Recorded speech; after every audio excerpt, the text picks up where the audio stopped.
من سار علی نہجہ اہتدی، جو نبی علیہ السلام کے راستے پر چل پڑا وہ صحیح راستے پر ہے۔ محمد فرق بین الناس، محمد صلی اللہ علیہ وآلہ وسلم لوگوں کے درمیان فرق کرنے والے ہیں۔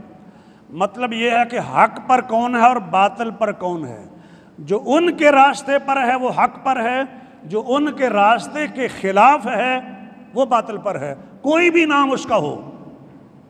معیار جو ہے نبی علیہ السلام کی ذات ہے، کسوٹی آپ ہیں، دیکھا جائے گا کہ کون صحیح راستے پر ہے۔ جو شخص جتنا زیادہ نبی کے راستے پر ہوگا وہ اتنا ہی زیادہ صحیح راستے پر ہوگا۔ یہ ہو سکتا ہے کسی کے پاس تھوڑا حق ہو، کسی کے پاس آدھا حق ہو، کسی کے پاس 2/3 ہو، کم و بیش وہ جس قدر وہ پیروی کرتا ہے نبی علیہ السلام کے راستے کی اتنا ہی وہ حق کے قریب ہوگا۔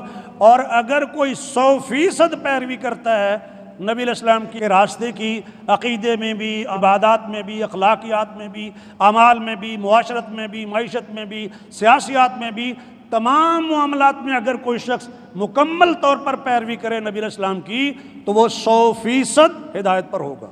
من سار علی نہجہ اہتدی، جو آپ کے راستے پر چلا اس نے ہدایت پائی۔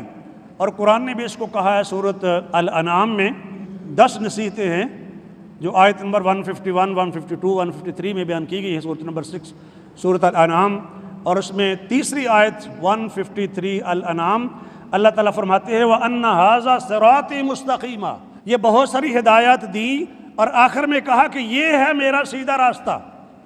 یعنی اعلان نبی پاک سے اللہ تعالیٰ کروا رہے ہیں، اے میرے نبی آپ اعلان کیجئے، قُلْ تَعَالَوْا أَتْلُ مَا حَرَّمَ رَبُّكُمْ، یہاں سے بات شروع ہوتی ہے اور چلتے چلتے 10 نمبر نصیحت کے اوپر پہنچتی ہے وَأَنَّ هَذَا صِرَاطِي مُسْتَقِيمًا، اور یہ کہ یہ ہے میرا سیدھا راستہ، فَاتَّبِعُوهُ، اس کے پیچھے چل پڑو، اس راستے کے اوپر چل پڑو، اور اس راستے سے ہٹ کے بھی چلنے کی گنجائش ہے نہیں۔ وَلَا تَتَّبِعُوا السُّبُلَ، فرمایا سبیل کی پیروی کرو، سبیل الرسول نبی کے راستے کی پیروی کرو۔ وَلَا تَتَّبِعُوا السُّبُلَ، راستے کی پیروی کرو، راستوں کی پیروی نہ کرو۔ سبل سبیل کی جمع ہے، تو سبیل یعنی نبی کا راستہ، اس راستے پہ چلو۔ وَلَا تَتَّبِعُوا السُّبُلَ، راستوں پر نہ چلو، اس لیے کہ ہدایت کا راستہ ایک ہی ہے، دو نہیں ہے، جبکہ گمراہی کے، تفرقے کے اور ہدایت سے دوری کے بہت سارے راستے۔ اسی وجہ سے مفسرین کہتے ہیں قرآن مجید میں کئی مقامات پر ظلمات اور نور کا ذکر ہوا ہے۔ مطلب یہ کہ اللہ ان لوگوں کا دوست ہے جو ایمان والے ہیں۔ یخرجہم من الظلمات الی النور، اللہ ان کو اندھیروں سے نکالتا ہے، نور میں لے آتا ہے۔ یہ نہیں فرمایا کہ یخرجہم من الظلمات الی الانوار، یہ نہیں فرمایا کہ اللہ اندھیروں سے نکالتا ہے اور روشنیوں میں لے آتا ہے۔ اندھیروں سے مراد گمراہیاں ہیں، گمراہیاں غلط راستے، اور نور سے مراد ہدایت کا راستہ ہے۔ تو یہ نہیں فرمایا کہ اللہ اندھیروں سے یعنی گمراہیوں سے نکال کر روشنیوں میں لے آتا ہے، بلکہ فرمایا کہ اندھیروں سے نکال کر روشنی میں لے آتا ہے۔ نور کا لفظ سنگولر استعمال کیا ہے، اور مفسرین کہتے ہیں اس کی ریزن یہ ہے کہ نور ایک ہی ہے، یعنی ہدایت کا راستہ صرف وہ ہے جو نبی علیہ السلام کا بتایا ہوا راستہ ہے، اور پہلے تمام راستے منسوخ کر دیے گئے ہیں، اور پہلی شریعتوں کی جو باتیں قیامت تک رہنی تھی وہ ہماری شریعت میں آ گئی ہیں، لہٰذا پہلی شریعتوں پر عمل کرنے کی اجازت نہیں ہے۔ وہ کتابیں بھی منسوخ ہیں، ایمان اگرچہ ہمارا ان کتابوں پر ہے، اور وہ شریعتیں بھی منسوخ ہو چکی ہیں، تا قیامت جو شریعت رہے گی وہ شریعت محمدی ہے علی صاحبہ الصلاۃ والسلام، اور جو کتاب تا قیامت رہے گی وہ کتاب اللہ ہے، قرآن مجید ہے۔ فرمایا وَلَا تَتَّبِعُوا السُّبُلَ، راستوں کی پیروی نہ کرو، کیا ہوگا اگر کریں گے تو؟ فرمایا فَتَفَرَّقَ بِكُمْ عَنْ سَبِيلِهِ، وہ جو اصل راستہ ہے نا نبی پاک کا، اس راستے سے ہٹ جاؤ گے۔ تفرقہ، فرقوں میں بٹ جاؤ گے، جدا جدا ہو جاؤ گے۔ تو اس کا مطلب یہ ہوا کہ فرقوں سے بچنے کا ایک ہی راستہ ہے، اور وہ ہے سبیل الرسول پر چلنا۔ سبیل محمدی پر چلنا، نبی کے راستے پر چلنا۔ باقی تو سارے جتنے بھی امتی ہیں وہ تو اسی بات پر لگے ہوئے ہیں کہ لوگوں کو بتائیں کہ نبی کا راستہ کیا تھا۔ وہ کوئی امام ہو، کوئی محدث ہو، کوئی مفسر ہو، خطیب ہو، کوئی عالم ہو، کوئی شیخ الحدیث ہو، کوئی شیخ القرآن ہو، کوئی بھی ہو، اس کی رسپانسبلٹی یہ ہے کہ وہ بتائے کہ نبی کا راستہ کیا ہے۔ یہ اصل کام ہے۔ وہ اپنی طرف دعوت نہیں دے گا، وہ نبی کی طرف دعوت دے گا جو بھی آئے گا۔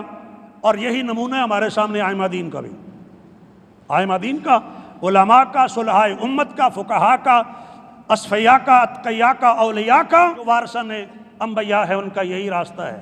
فرمایا اگر اس راستے کو چھوڑو گے فتفرق بکم عن سبیلہ ذالکم وصاکم بہ لعلکم تتقون، یہ تمہیں تاکیدی حکم دیا جا رہا ہے تاکہ تم تقوی اختیار کرو، یعنی بچ سکو۔ دوسرے مقام پر فرمایا قل اطیعوا اللہ واطیعوا الرسول، سورۃ النور آیت نمبر 54، فرمایا کہ اطاعت کرو اللہ کی اور اطاعت کرو رسول کی۔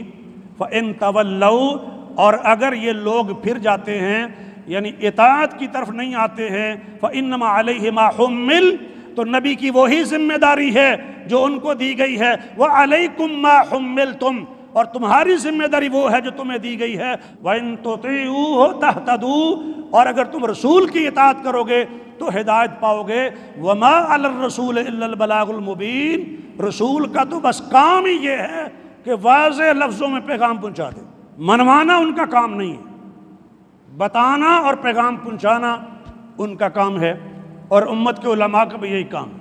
یہ بعض دفعہ مجھے کوشش کرتے ہیں کہ منوا کے چھوڑیں گے، کوئی ضرورت نہیں ہے۔ جب نبی لوگوں کو نہیں منواتا تو آپ کیوں پابند ہیں منوانے کے؟ پیغام بتا دیں، کوئی مانتا ہے فبہا، نہیں مانتا تو وہ خود ذمہ دار ہے۔ آپ اپنے ذمے سے عہدہ برا ہو چکے، آپ نے اپنی ذمہ داری پوری کر دی۔ اس لیے حجۃ الوداع کے موقع پر نبی علیہ السلام نے پوچھا تھا حل بلغت، تو میں نے تم تک اللہ کا پیغام پہنچا دیا کہ نہیں؟ تو سب نے کہا پہنچا دیا ہے، بلکہ کہا کہ پہنچایا ہی نہیں، حق ادا کر دیا ہے۔ تو نبی پاک نے کہا اللہم اشہد، اللہ گواہ رہیے گا میں نے آپ کا پیغام ان تک پہنچا دیا ہے۔ تو جب نبیوں کا کام پیغام پہنچانا ہے تو نبیوں کے وارثوں کا کام منوانا نہیں ہے، دھونس دھاندلی نہیں ہے، زبردستی نہیں ہے، ان کا کام بھی یہی ہے۔ وما علی الرسول الا البلاغ المبین۔